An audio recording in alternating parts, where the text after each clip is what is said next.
Lyra Ventuses stood at the window of Research Station Gamma and watched the human walk across the landing pad. He moved with a loose, easy stride that made her nervous. His name was Danny Cole, and he was going to be her partner for the next 3 months. She had heard stories about humans. Everyone in the galaxy had heard stories about humans. They came from a world that tried to kill them every single day, and somehow they had survived long enough to reach the stars. The Villani elders called them Death Worlders. They said humans could survive things that would kill any other species in the galaxy. Lyra had thought these were just stories. Exaggerations meant to scare young Villani into being careful around the strange pink aliens. But now she was about to work with one, and she was not sure what to expect. The door to the common area opened and Danny Cole walked in. He was tall, with brown hair that stuck up in different directions and a smile that seemed permanently fixed on his face. He carried a bag over one shoulder and looked around the room like he owned it. "You must be Lyra," he said.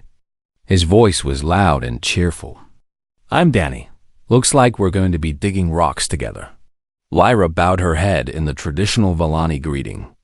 "I am honored to work with you, Danny Cole." "Just Danny is fine." He dropped his bag on a chair and stretched his arms above his head. Something in his back made a popping sound, and Lyra flinched. "Are you injured?" she asked. Danny laughed. "No, that's just my spine waking up. Long trip from Earth Station. You know how it is." Lyra did not know how it was. Her spine had never made such a sound. If it did, she would go to medical immediately. The Villani had bones made of a crystalline substance that was strong but brittle. A broken bone for her people meant surgery, months of recovery, and sometimes death if the break was bad enough. She looked at Danny with new concern.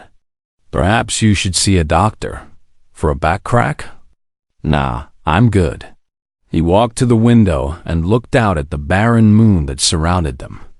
"So this is where we'll be working." "Not much to look at. The canyon system to the north has significant geological interest," Lyra said. "We will be surveying the mineral deposits there." "Sounds fun. When do we start?" "Tomorrow morning. Our transport has been prepared." Danny nodded and picked up his bag. "Great. I'm going to grab some food and get some sleep. See you bright and early." He walked out of the room, and Lyra let out a breath she did not know she had been holding. Working with a human was going to be strange. The next morning, they loaded their equipment into an old survey vehicle. Lyra noticed that several of the safety lights were yellow instead of green, but Danny did not seem concerned. "This thing has seen better days," he said, climbing into the driver's seat. "But it'll get us there and back. Should we not request a newer vehicle?" Lyra asked. "This one works fine. Besides, where's the adventure in having everything work perfectly?" Lyra did not want adventure. She wanted safety and predictability. But she climbed into the passenger seat and strapped herself in without arguing. She had read that humans did not respond well to what they called nagging.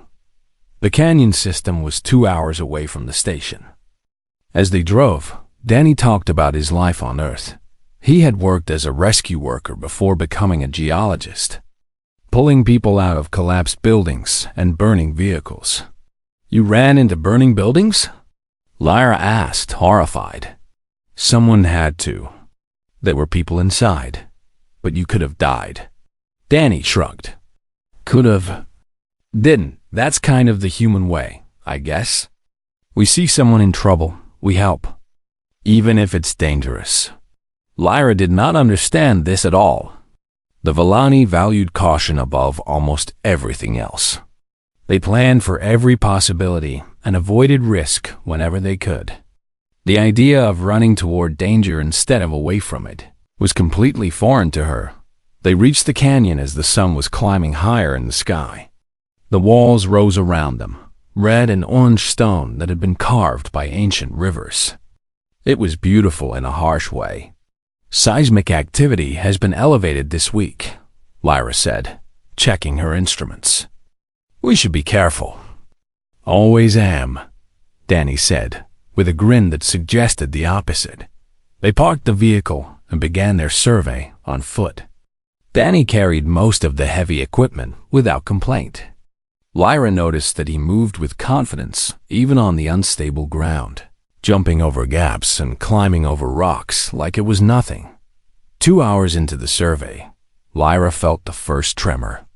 The ground shook beneath her feet, and small rocks began to fall from the canyon walls above. "We should leave," she said immediately. Danny looked up at the walls, then at his instruments. "We're almost done with this section. Just a few more minutes." The readings show increasing instability. "A few more minutes," Danny repeated. "We came all this way. Might as well finish." Lyra wanted to argue, but another part of her did not want to seem weak in front of the human. She nodded and continued taking her readings. Even as the ground continued to shake, she did not see the crack forming in the wall above them. She did not hear the rock begin to shift. The first warning she had was Danny shouting her name. "Lyra, move!" She felt his hand on her back, pushing her hard toward a small alcove in the canyon wall. She stumbled into the darkness, just as the world exploded into noise and dust and falling stone. When the shaking stopped, Lyra found herself curled in a ball in the alcove, covered in dust but unharmed. She coughed and blinked and tried to make sense of what had happened. Then she heard Danny's voice from somewhere outside. "Well," he said calmly, "that's not great." Lyra crawled out of the alcove and saw him. Danny was lying on the ground with a boulder the size of her torso pinning his arm against the canyon wall. His leg was bent at an angle that made her stomach turn. She screamed.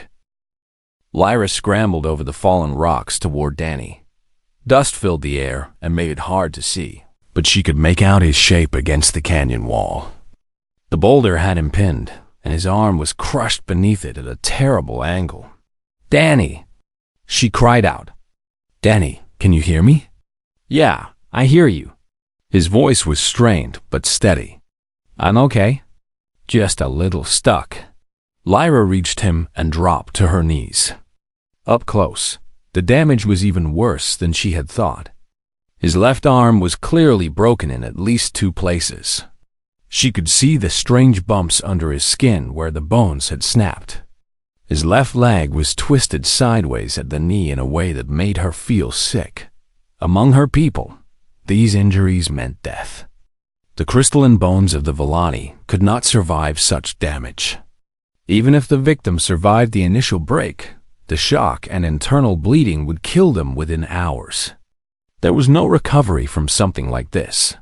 Lyra felt tears forming in her eyes. She had known this human for less than 2 days, and now she was watching him die. Hey, Danny said, his voice softer now. "Why are you crying?" "You are dying," Lyra said. "I am so sorry. I should have made us leave when I felt the first tremors. This is my fault."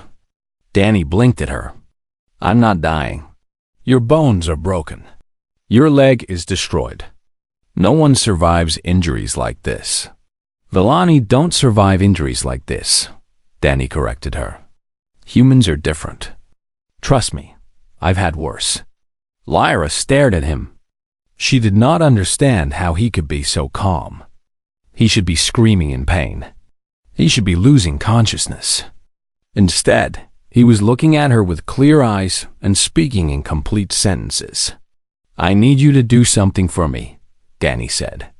"Can you get to the vehicle?" Lyra looked back toward where they had parked. The path was covered in fallen rocks, but she could probably climb over them. "I think so." "Good. There's a medkit under the passenger seat. Bring it here. Also grab the emergency beacon if it's still working." "The beacon? Yes, I will call for rescue."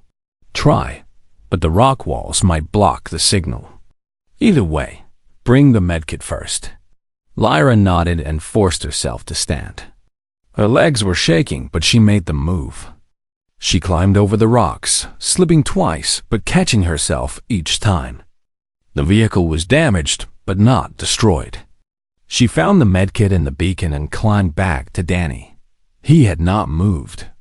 He was still pinned against the wall, still watching her with those strange, calm eyes. "Communications are blocked," Lyra reported. "The beacon cannot reach the station." "Figured as much." "Okay, that's fine. We'll walk out." "Walk out?" "Danny, you cannot walk. Your leg is broken." "Not yet, it isn't. First, we need to get this rock off me. See those smaller stones around the base? Start moving them. Once there's less pressure, I should be able to pull free." Lyra did not believe this would work, but she had no better ideas. She began moving the smaller rocks, one by one, clearing them away from the base of the boulder. Danny watched her work and gave her instructions on which ones to move first. After what felt like hours, enough rocks were cleared that Danny thought he could move. "Okay," he said. "I'm going to pull my arm out. It's going to hurt, and I might make some noise. Don't panic. Don't panic." "Danny, I am already panicking." He smiled at her. It was a genuine smile, warm and kind, and it made no sense given the situation. "You're doing great, Lyra. Just don't run away when I start screaming, okay?" Lyra nodded, though she was not sure she could keep that promise. Danny took a deep breath. Then he twisted his body and pulled. The sound of his arm scraping against rock was horrible, and he did scream, a short, sharp sound that echoed off the canyon walls. But then he was free, sliding away from the boulder and landing on his back in the dirt. Lyra rushed to his side. His arm was even more damaged now than before. The bones were clearly broken, pushing against the skin from the inside. Blood was seeping from several cuts where the rock had torn his flesh. "Water," Danny said. "In the medkit." "Give me some water." Lyra found a water container and held it to his lips. He drank deeply, then lay back and stared at the sky. "Okay," he said after a moment. "Now comes the hard part."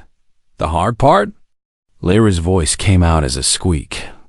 "That was not the hard part?" Danny turned his head to look at her. His expression was strange, somewhere between serious and amused. "Lyra, I need to set these bones before they start healing wrong." "Do you know what that means?" She shook her head. "It means I need to put them back in the right position. The breaks are bad, but they're clean. If I can get everything lined up, they'll heal properly." "How do you put bones back in position?" Danny sat up slowly, cradling his broken arm against his chest. He looked at the arm for a long moment, feeling along the length of it with his good hand. When he found the first break, he nodded to himself. "Like this," he said. Then he gripped his forearm with his right hand, took a breath, and twisted. The crack was the loudest sound Lyra had ever heard. It echoed off the canyon walls and seemed to fill the entire world. Danny's face went white and he let out a sound that was half scream and half laugh. And then he laughed again. A real laugh, full and genuine. "One down," he said. "One to go." Lyra stumbled backward and fell. Her legs would not hold her anymore. She stared at Danny with wide eyes, unable to process what she had just witnessed. A human had just broken his own bones on purpose, and he was laughing about it. Lyra could not move. She sat in the dirt and watched Danny Cole examine his arm like he was checking a piece of equipment. The first bone was set, but the second break was higher up, closer to his elbow. He felt along the arm again, pressing with his fingers to find exactly where the bone was out of place.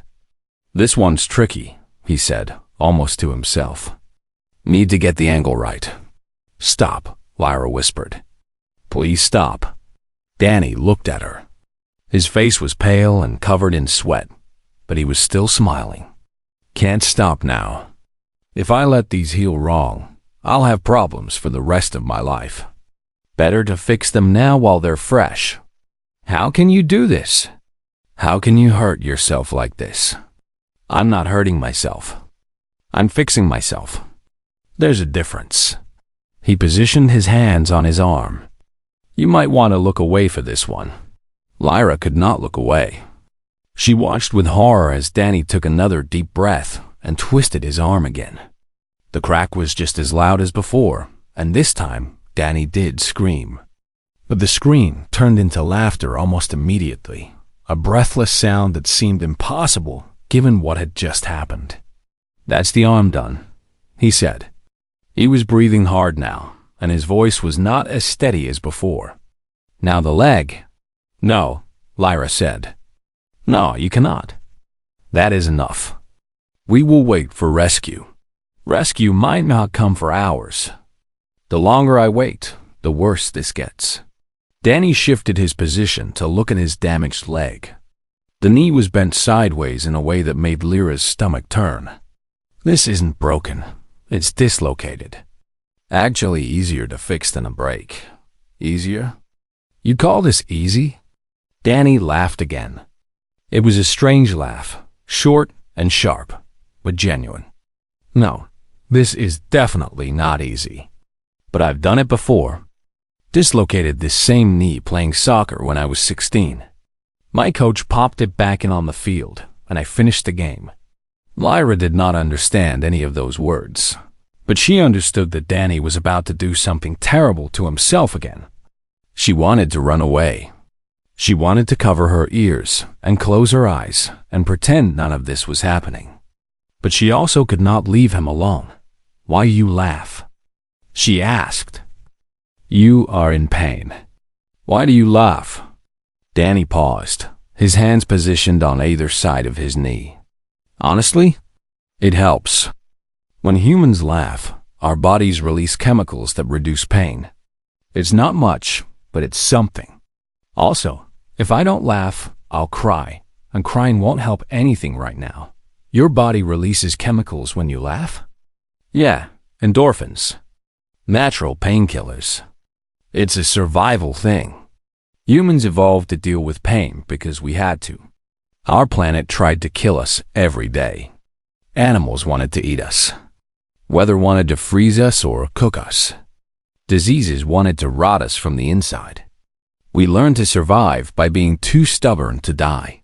He adjusted his grip on his leg and looked at her. Ready? I will never be ready for this. Fair enough. Here goes. Danny pulled and twisted his leg at the same time. There was a wet popping sound that was somehow worse than the crack of breaking bones. Danny threw his head back and screamed at the sky, a long, terrible sound that seemed to last forever. Then the sound cut off abruptly, and Danny laughed. There we go, he said, his voice shaking. Knees back where it belongs. Lyra was crying. She had not realized it until now, but tears were streaming down her face. She had just watched someone do something that would have killed any Villani 10 times over, and he was still alive. Still talking. Still laughing. What are you? She whispered. Danny looked at her, and for a moment, his expression was serious. I'm human, Lyra. This is what humans are. We break, and we put ourselves back together. We get knocked down, and we get back up. It's not pretty, and it's not pleasant, but it's how we survive. He reached for the medkit and pulled out bandages and splints. His movements were slow and careful, but his hands were steady. Can you help me wrap this arm? Hard to do it one-handed. Lyra crawled toward him on shaking legs. She took the bandages he offered and began wrapping his arm the way he instructed. The bones were in place now, held together by nothing but flesh and willpower. It seemed impossible that this would work, but Danny seemed confident. Not too tight, he said. Just enough to keep everything stable. She finished wrapping the arm and helped him secure a splint against it. Then she did the same for his leg, wrapping the knee tightly to keep it from moving. When she was done, Danny leaned back against a rock and closed his eyes. Thanks. Give me a minute to catch my breath, and then we'll start walking. Walking? You cannot walk on that leg. Danny opened one eye and looked at her. Watch me." He planted his hands on the ground and pushed himself up. His injured leg wobbled, and he nearly fell, but he caught himself against the canyon wall. He stood there for a moment, breathing hard, testing his weight on the damaged limb. Then he took a step. It was not a good step. It was awkward and painful and clearly cost him a great deal. But it was a step. Then he took another. And another. "Coming?" he asked, looking back at her. Lyra stared at him. This human had just broken his own bones back into place, laughed about it. And now he was walking on a leg that should not support any weight at all. She had never seen anything so terrifying in her entire life. And yet, somehow, she had also never felt safer. Because she understood now that whatever happened next, Danny Cole would not give up. He would keep going until they reached safety, or until his body physically could not move anymore. "Yes," she said, standing up on legs that still trembled. "I am coming."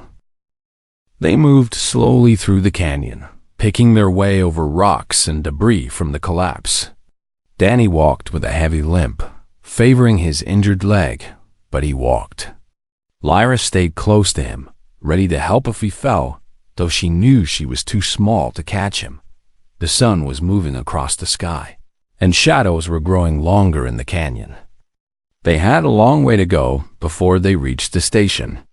"You keep looking at me like I'm going to explode," Danny said. His voice was tight with pain, but he was still trying to make conversation. "I keep expecting you to fall down and die," Lyra admitted. Danny laughed, then winced. "Fair enough. But I'm not going to die, Lyra. These injuries hurt, but they're not fatal. Humans break bones all the time. We heal all the time? This happens to humans regularly? More than you'd think. Kids break arms falling off trees. Athletes break legs in games. Workers break ribs in accidents. We fix them and move on." Lyra tried to imagine a society where broken bones were common enough to be routine. She could not. Among the Valani, a single broken bone was a tragedy. Families gathered to mourn. Healers worked for weeks trying to save the victim. Many did not survive. "How?" she asked. "How do you survive what would kill us?" Danny was quiet for a moment, focusing on climbing over a large rock. When he was on the other side, he reached back to help her. "Human bones are different from yours," he said. "They're made of a mixture of calcium and collagen. Calcium makes them hard. Collagen makes them flexible. When they break, they can bend a little instead of shattering completely. And they have blood vessels inside that help them heal." "Your bones have blood inside them?" "Yeah, in the marrow. It's where we make new blood cells too. When a bone breaks, blood rushes to the area and starts building new bone material. Takes weeks or months, but eventually the bone is as strong as it was before. Sometimes stronger." Lyra found this difficult to believe. "Stronger?" "Sometimes. The body overcompensates. Puts extra material around the break. That's why athletes sometimes break the same bone twice in different places, never in the same spot." They walked in silence for a while. The ground was getting easier to navigate, but Danny was moving more slowly. His face was gray now, and sweat dripped from his forehead despite the cool air. "Does it hurt very much?" Lyra asked quietly. "Yes." Danny's voice was honest. "It hurts a lot. Every step feels like fire shooting up my leg. My arm is throbbing. I can feel my heartbeat in my broken bones." "Then why do you keep walking? Why not rest?" Danny stopped and leaned against the canyon wall. He took several deep breaths before answering. "Because pain is just information," he said. "It's my body telling me something is wrong. I already know something is wrong. I don't need the reminder. So I acknowledge the pain, and then I choose to keep going anyway. You can choose to ignore pain? Not ignore it, exactly. More like I don't let it make decisions for me. Pain wants me to stop moving. Pain wants me to lie down and wait for help. But stopping is dangerous. The canyon is still unstable. Night is coming. If we don't reach the station, we could be trapped here for days. He pushed off from the wall and started walking again. Lyra hurried to keep up. On Earth, Danny continued, humans have a saying. What doesn't kill you makes you stronger. It's not literally true, but the idea is that surviving hard things teaches us we can survive hard things. Every time I've been hurt before and recovered, it taught me that I could do it again. How many times have you been hurt before? Danny made a sound that was almost a laugh. Too many to count. Broken arm twice. Broken ribs 3 times. Dislocated shoulder. Torn muscles. Burns, cuts, bruises. I've had bones sticking out of my skin. I've been knocked unconscious. I've had to crawl for help. And you survived all of this? Obviously, or I wouldn't be here. He glanced at her. Humans are hard to kill, Lyra. Really hard. Our bodies want to survive. They fight for survival, even when our minds want to give up. I've seen humans lose arms and keep fighting. I've seen humans with holes in their chests keep breathing. We just don't quit. The canyon was widening now, and Lyra could see the edge of the Badlands ahead. The station was still far away, but it was visible in the distance. A small cluster of lights against the gray landscape. We're going to make it, Danny said. Then the ground shook again. Lyra screamed as rocks began falling from the walls. Danny grabbed her with his good arm and pulled her against the canyon wall, covering her body with his own. Rocks rained down around them, striking Danny's back and shoulders. He grunted with each impact but did not move. When the shaking stopped, Danny straightened slowly.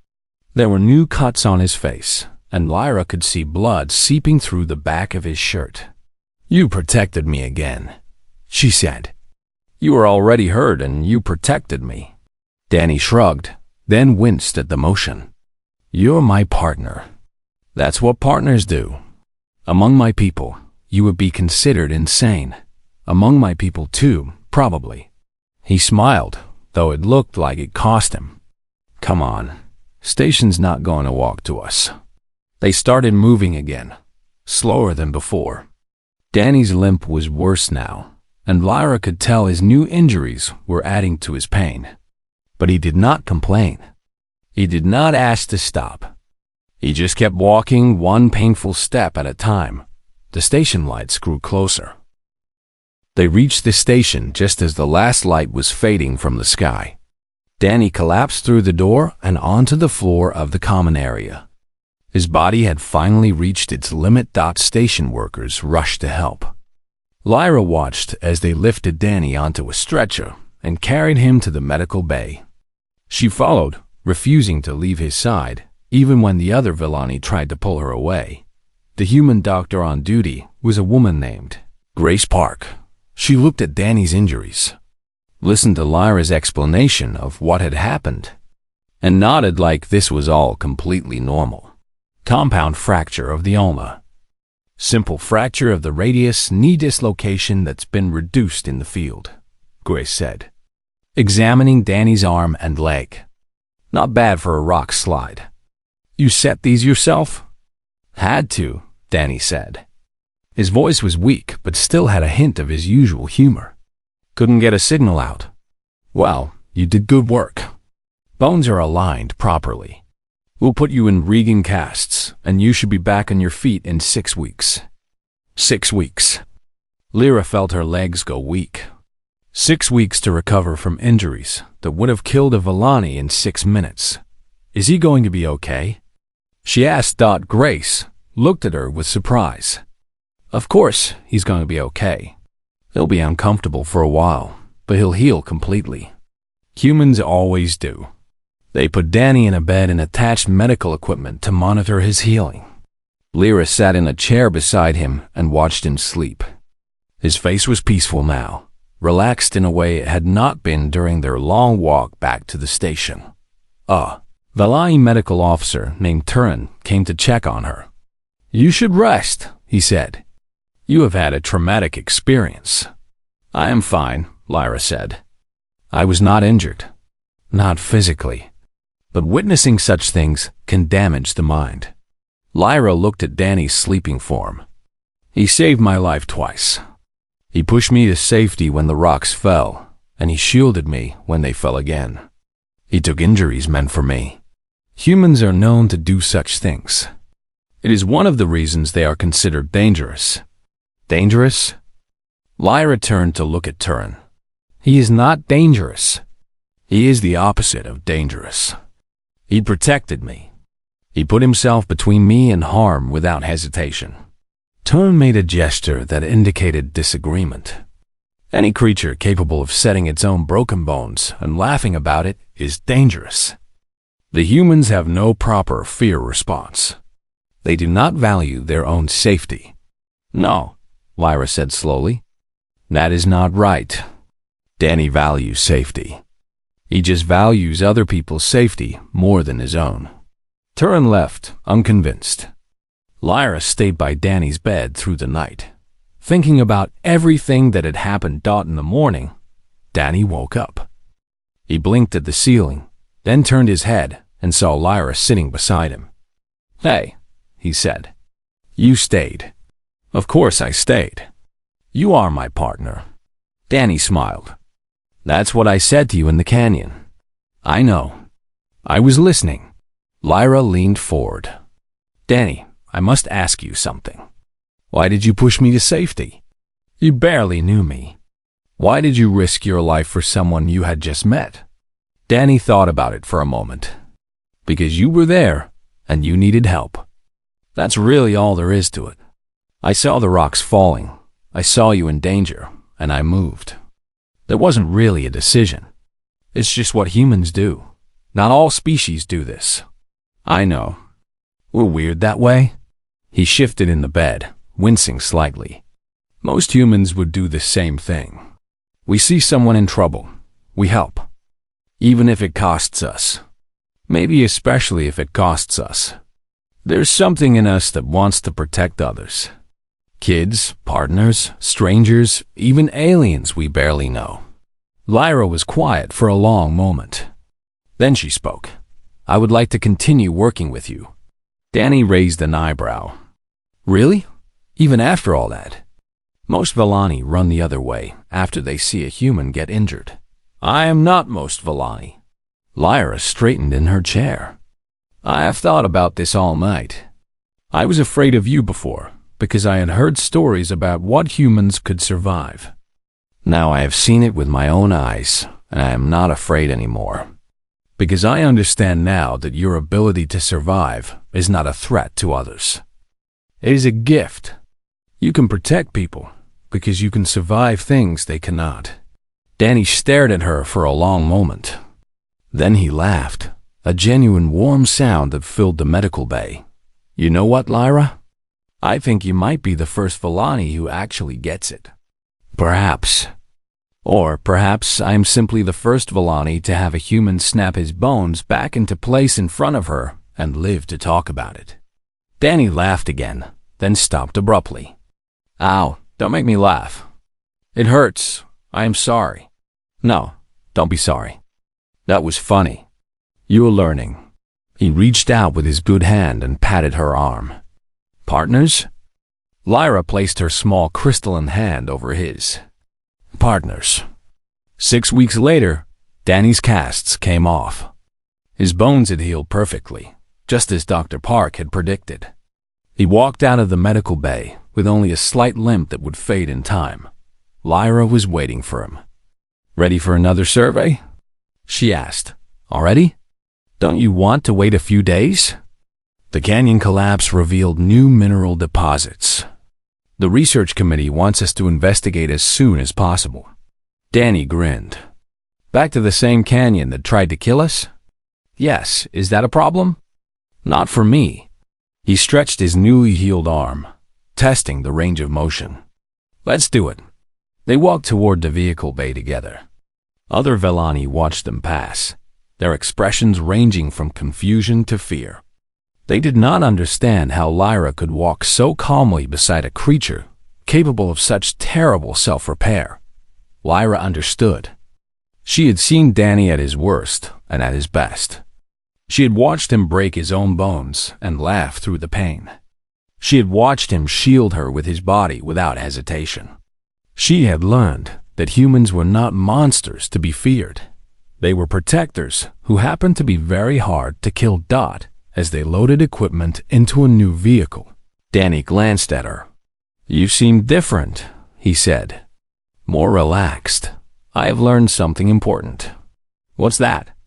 Lyra looked at him, this strange pink alien who had become her friend. "I have learned that the safest place in the galaxy is standing next to a human." Danny laughed, and this time, Lyra laughed with him.